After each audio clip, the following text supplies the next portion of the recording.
Egypt has denied it's constructing an underground steel barrier along its strip with the Gaza border in an attempt to seal off smuggling tunnels built by Palestinians. Haaretz, an Israeli newspaper, reported that Egypt was installing a metal wall up to 30 meters deep along the strip used by Palestinians to break the Israeli blockade of the territory. The paper reported that the wall would be nearly 10 kilometers long and would be impossible to cut or melt. But Egyptian sources claim that bulldozers and construction workers in the area are carrying out routine maintenance work, dismissing the Israeli report as simply baseless.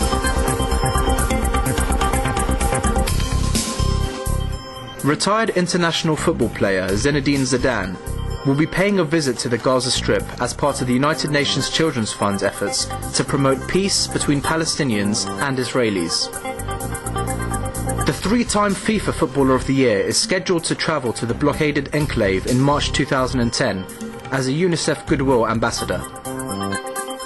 I'm thrilled to be appointed by the UN Children's Organization as an envoy to tour Gaza Strip.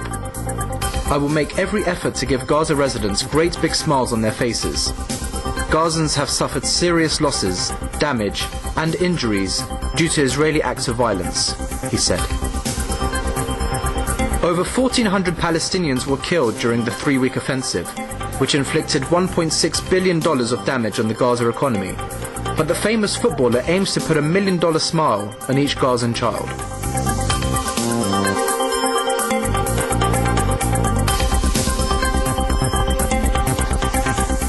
Israeli officials reacted angrily to a British decision to advise retailers and importers to use labels to distinguish between West Bank produce being grown in the settlements or by Palestinians.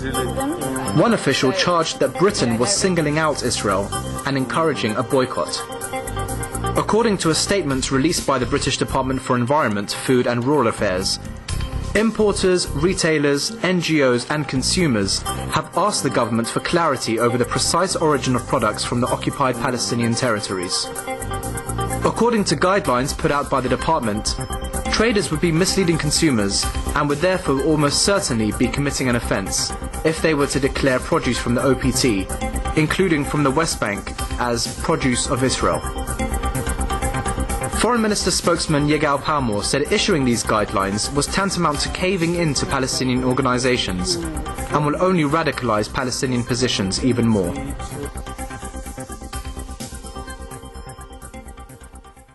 My first guest for today is the Chair of ICAHD U.K, the Israeli Committee Against House Demolitions, Linda Ramsden. She's just returned from Jerusalem, where she witnessed firsthand the demolition of Arab homes and that effect.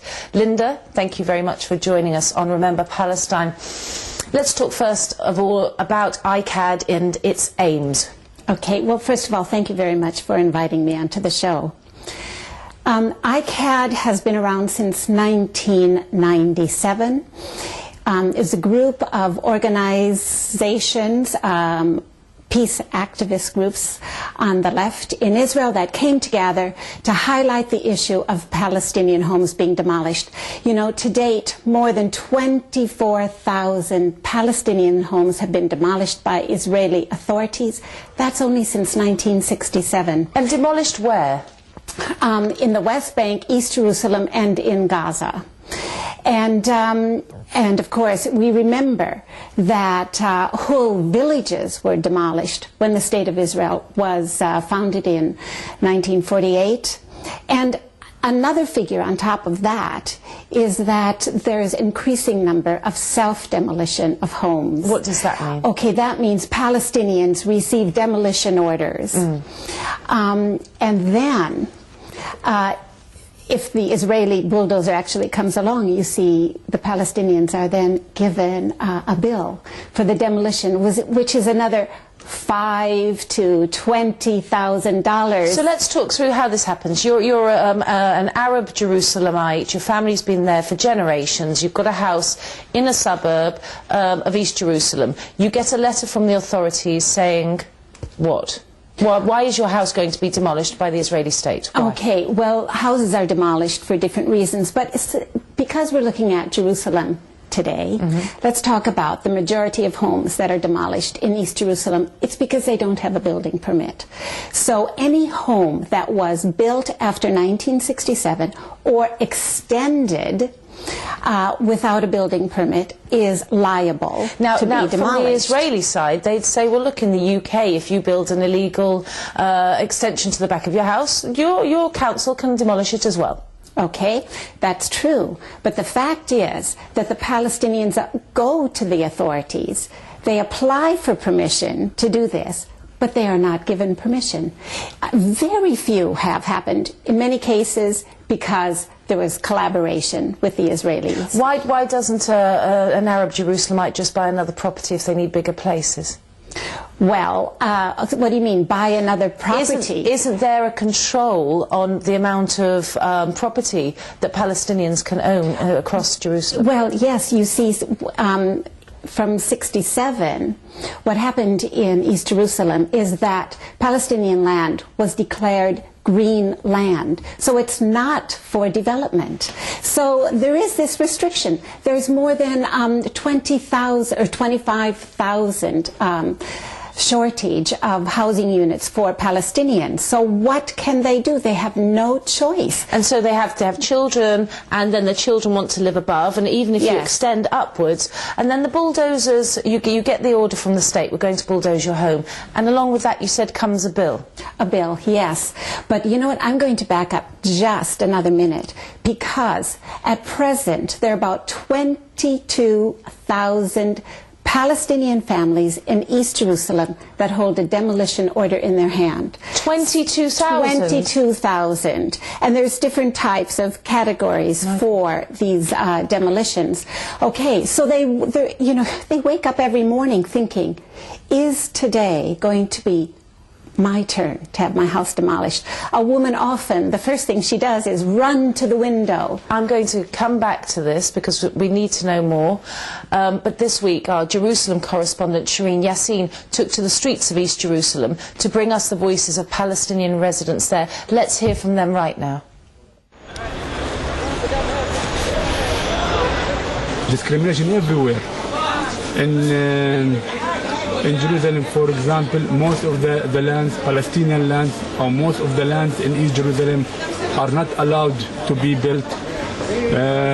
No permission to building new houses, no permission to work outside. There is so many problems.